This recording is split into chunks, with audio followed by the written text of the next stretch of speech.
Halo Sobat BM bercerita. Assalamualaikum warahmatullahi wabarakatuh. Apa kabar semua? Semoga semua baik-baik saja. Pada tahun 2008 di Kupang, Nusa Tenggara Timur pernah terjadi sebuah kasus pertemanan dan asmara antara seorang anggota TNI Angkatan Darat dan aparat ASN Pemerintahan Departemen Hukum dan HAM Nusa Tenggara Timur. Karena oknum TNI sudah merasa tidak kuat lagi, tetapi si ASN ini tidak terima, akhirnya hubungan mereka berakhir dengan salah satu harus kehilangan nyawa. Dan yang mengenaskan dari kejadian asmara berujung petaka ini adalah mereka adalah sesama bapak-bapak.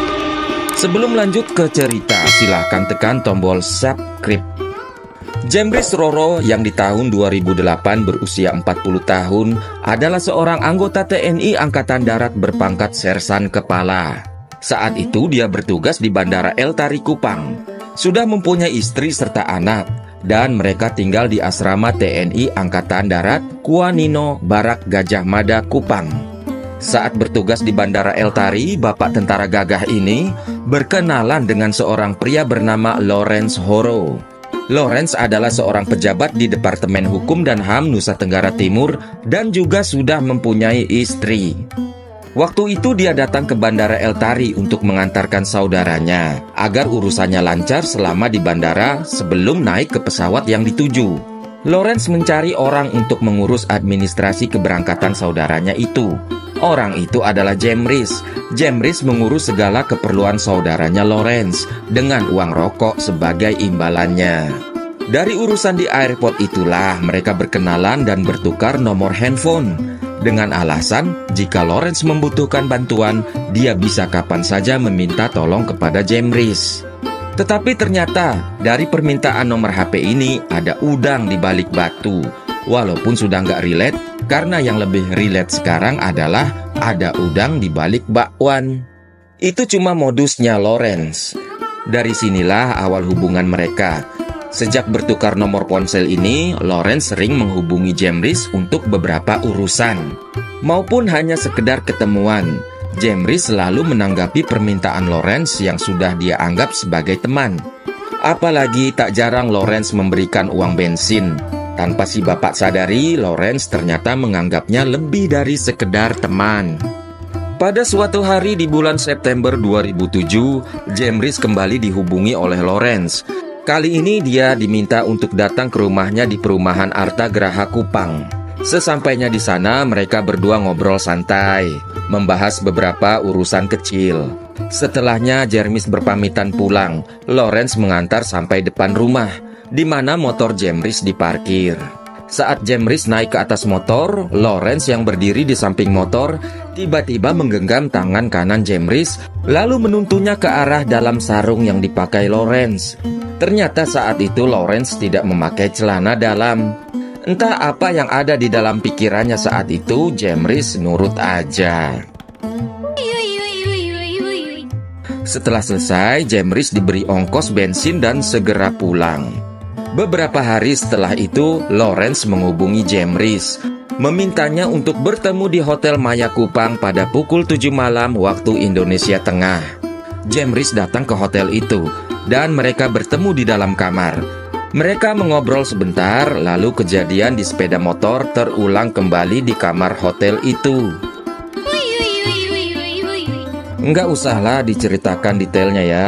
Yang jelas Jemris menuruti semua fantasi Lawrence saat itu, dan setelah selesai ia diberi uang sebesar 300.000. Itu uang zaman dulu tahun 2008 ya. Kalau dibandingkan sekarang mungkin nilainya sudah sekitar 1 juta. Setelahnya mereka pun kembali pulang ke rumah masing-masing.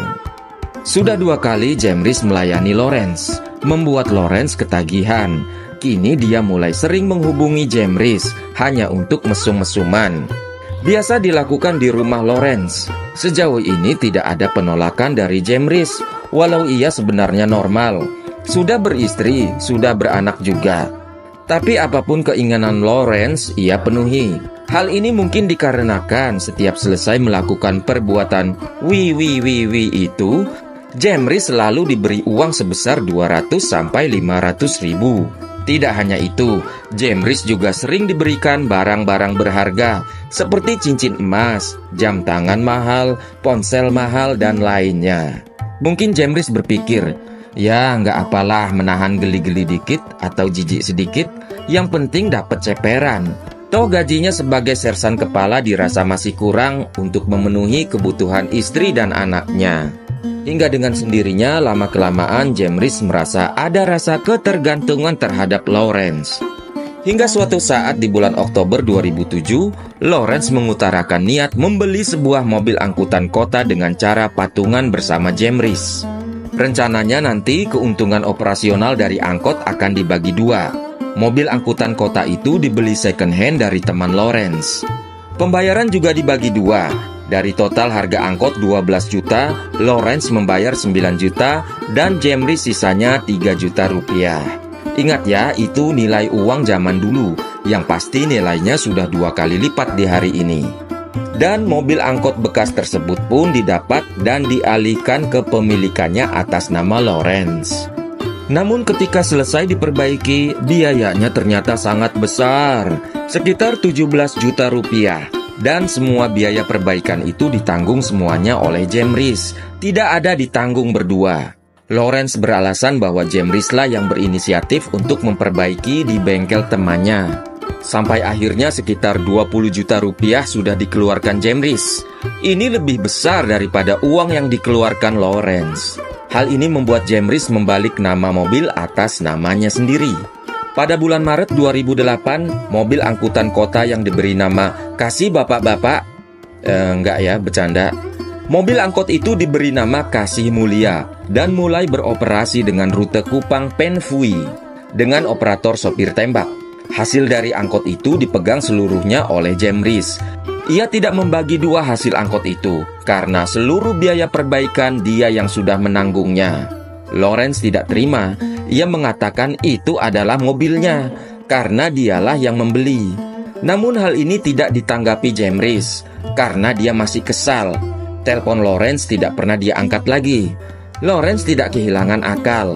Agar Jemris menanggapinya, ia sering mencegat angkot Kasih Bapak-Bapak itu, Kasih Mulia itu, dan menahan angkot di rumahnya. Jemris diharuskan datang untuk mengambil angkot itu kembali. Ya, Jemris terpaksa datang ke rumah Lawrence untuk mengambil mobil itu. Dan bisa ditebak, salah satu syarat agar mobil itu bisa dibawa adalah Jemris harus melayaninya. Terpaksa Jemris melayani nafsu Lawrence agar bisa membawa pulang angkot itu. Terhitung sudah 5 kali pencegatan dilakukan Lawrence, dari Maret sampai Agustus. Rupanya tingkah Lawrence semakin menjadi-jadi. Ia sering mendatangi Jemris di bandara, seperti seorang kekasih yang kebelet kangen untuk ketemu pacar. Ya, tentu saja hal ini membuat Jemris risih bukan main terhadap rekan-rekannya. Pada bulan Agustus 2008, saat angkot itu ditahan kembali untuk 5 kalinya, Jemris kembali datang. Tapi kali ini ia menolak untuk melayani Lawrence. Karena selain sudah risih, saat itu Lawrence berkata ingin menjadikan Jemris sebagai istrinya. Astaga. Setelah kejadian penolakan itu, setiap hari Jemris selalu diteror dan diancam oleh Lawrence. Lawrence mengatakan jika Jemris tidak datang ke rumahnya dan melayani nafsunya, ia akan menyebarkan rekaman video dari kamera tersembunyi yang ia pasang di kamar untuk merekam kegiatan mereka. Video tersebut akan disebarkan kepada kesatuan, istri dan anak-anak Jemris. Tidak hanya itu, Lawrence sempat mengancam bahwa akan jatuh korban. Kalau tidak istri Jemris, bisa juga anak-anaknya. Karena ancaman itu, Jemris yang takut karir dan keluarganya hancur, terpaksa datang dan melayani kembali Lawrence berkali-kali. Stop! Hingga pada 25 Agustus 2008 pagi hari, Lawrence kembali menghubungi Jemris untuk melayaninya. Tapi kali ini Jemris menolak.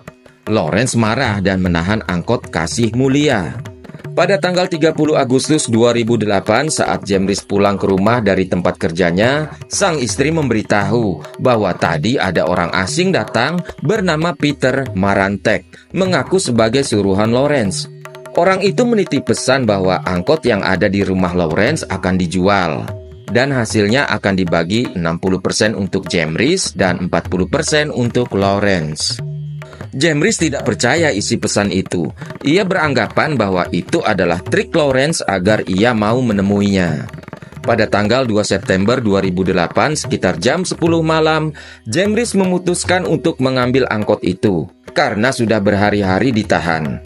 Kali ini ia tidak takut lagi. Ia mempersiapkan sebuah sangkur yang diselipkan di balik jaket untuk berjaga-jaga, karena Lawrence pernah mengancam keselamatan keluarganya. Apalagi Jemris khawatir akibat akhir-akhir ini banyak berita di televisi tentang korban-korban pemutilan yang pelakunya mempunyai kelainan seks. Masih ingat kasus Rian Jombang? Kejadiannya itu tak berjauhan dengan waktunya saat sebelum peristiwa bapak versus bapak ini terjadi. Sesampainya Jemris di rumah Lawrence, keadaan sedang gelap gulita karena ada pemadaman bergilir dari PLN. Perusahaan listrik nih. Rumah hanya diterangi lilin. Jemris disambut oleh Ishak, pembantu Lawrence, dan dipersilahkan masuk, serta duduk di kursi tamu. Saat itu Jemris melihat anak angkat Lawrence yang bernama Aditya berusia 4 tahun sedang tidur di kasur di depan TV, tidak jauh dari kursi tamu. Tidak lama kemudian Lawrence yang memakai baju kemeja dan sarung datang menghampiri. Ia duduk di samping anak angkatnya yang sedang tidur. Jarak mereka hanya 1,5 meter. Ishak membuatkan kopi untuk Jemris dan mempersilahkan minum, tetapi Jemris menolak. Jemris berkata kepada Lawrence, "Saya tidak mau minum. Besok-besok kamu cerita ke orang kalau saya datang cari minum. Saya datang ke sini mau ambil mobil." Lawrence menjawab, "Oh, tidak bisa. Itu mobil saya. Mau saya jual." Jemris geram mendengar hal itu. Lawrence, gara-gara kau, gara-gara berhubungan dengan kau, gara-gara mobil itu, saya keluar uang cukup banyak." Lawrence menyuruh Jemris tenang. "Jangan ribut-ribut, ini Adit mau tidur." Makin beranglah Jemris. "Hah? Apa kau bilang? Jangan ribut? Apa selama ini kau telepon ke rumah, ke HP? Apa kau pernah pikir saya juga punya istri dan anak? Sekarang kau bilang jangan ribut karena kau punya anak kecil. Kau tidak malu? Saya yang malu. Kau pantasnya pakai rok kayak Tesi dan operasi kelamin kayak Dorce." Tesi, Dorce, manusia tahun 80-90-an pasti tahu ya. Aditya terbangun mendengar Jemris marah-marah. Ishak yang mendengar keributan itu mencoba menasihati Jemris karena malu jika didengar tetangga. Namun Jemris tidak peduli. Lawrence segera menyuruh Ishak untuk mengeluarkan sepeda motornya. Ia berencana akan membawa Jemris pergi. Lawrence lalu menggendong Aditya yang sedang menangis masuk ke kamar. Jemris berdiri menghampiri Lawrence yang sedang menggendong Aditya. Spontan Lawrence mendorong dada Jemris sambil membentak, "Jangan dekat-dekat." Langsung meledaklah Jemris. Dia langsung mengeluarkan sangkur dan menusukkan sangkur tersebut ke tubuh Lawrence sebanyak 4 kali. Lawrence langsung jatuh sambil berteriak, "Tolong Ishak! Tolong Ishak!" Ishak langsung berlari keluar rumah meminta tolong kepada tetangga. Saat itu Jemris kabur menggunakan sepeda motor menuju pelabuhan Tenau. Selama di pelabuhan dia tidur-tiduran di pinggir jalan beraspal hingga jam 4 dini hari tanggal 3 September 2008. Setelah itu ia pergi ke makam orang tuanya di pemakaman umum Baun. Di sana dia tidur di atas makam orang tuanya sampai jam 5 sore. Setelahnya Jemris melanjutkan perjalanan menuju pantai Kelapa Lima Kupang. Dia duduk-duduk di pantai itu hingga jam 8 malam. Sepertinya ia sedang cemas, bingung dan galau setelah menghabisi seseorang. Malamnya Jemris pergi ke rumah salah satu tukang urut bernama Lukas untuk mengurut kakinya yang sudah lama keseleo. Saat diurut, Jemris mengeluarkan sangkurnya dan memberikan sangkur itu kepada Lukas sambil berkata, "Paman, kemarin malam saya habis bunuh orang. Ini pisau yang saya pakai. Tolong pisau ini dibuang, dibakar, dikubur, terserah. Tapi paman jangan cerita ke orang lain dan jangan keluar kemana-mana. Saya permisi tidur di sini dulu. Besok saya akan serahkan diri." Esoknya 4 September 2008, Jemris menyerahkan diri ke Korem 161 Wirasakti. Namun, dalam proses penyelidikan kasus, pihak TNI seakan bersikap tertutup. Anggota keluarga Lawrence tidak mengetahui kejelasan bagaimana kelanjutan proses hukum atas Jemrys. Puluhan anggota keluarga Lawrence sempat mendatangi markas Detasemen Polisi Militer 9 Udayana, Kupang. Namun pihak Denpom tidak memberikan keterangan apapun, bahkan mereka diusir keluar dari area markas Denpom. Wartawan yang meliput juga diusir di persidangan. Jemrys sempat membela diri bahwa ia tidak sengaja membunuh Lawrence, karena saat itu Lawrence berusaha menyerangnya. Keterangan Jemrys ini dipertanyakan oleh hakim. Bagaimana mungkin seseorang yang sedang menggendong anak berusia 4 tahun melakukan penyerangan?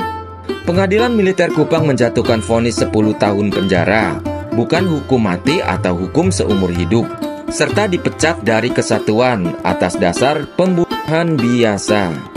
Jemrys melalui kuasa hukumnya melakukan banding, namun ditolak. Tidak putus asa, kasasi dilakukan, dan Mahkamah Agung mengabulkan kasasi Jemrys dan memotong hukumannya menjadi 8 tahun penjara atas dasar pembunuhan biasa, bukan pembunuhan berencana. Pertimbangan Mahkamah Agung adalah Jemrys merasa tertekan dengan hubungan sejenis ini, tapi dia dipaksa dan mendapatkan ancaman video akan disebarkan, bahkan anak istrinya akan dihabisi juga. Penghabisan nyawa kepada Lawrence dilakukan secara spontan, bukan terencana. Sekian kisah asmara Bapak Oknum TNI dan Bapak Oknum pejabat ini, yang berakhir dengan duka bagi keduanya di ujung sangkur. Terima kasih sudah menyimak video ini dan semoga bisa diambil hikmahnya. Wassalamualaikum warahmatullahi wabarakatuh. Have a nice day and bye-bye.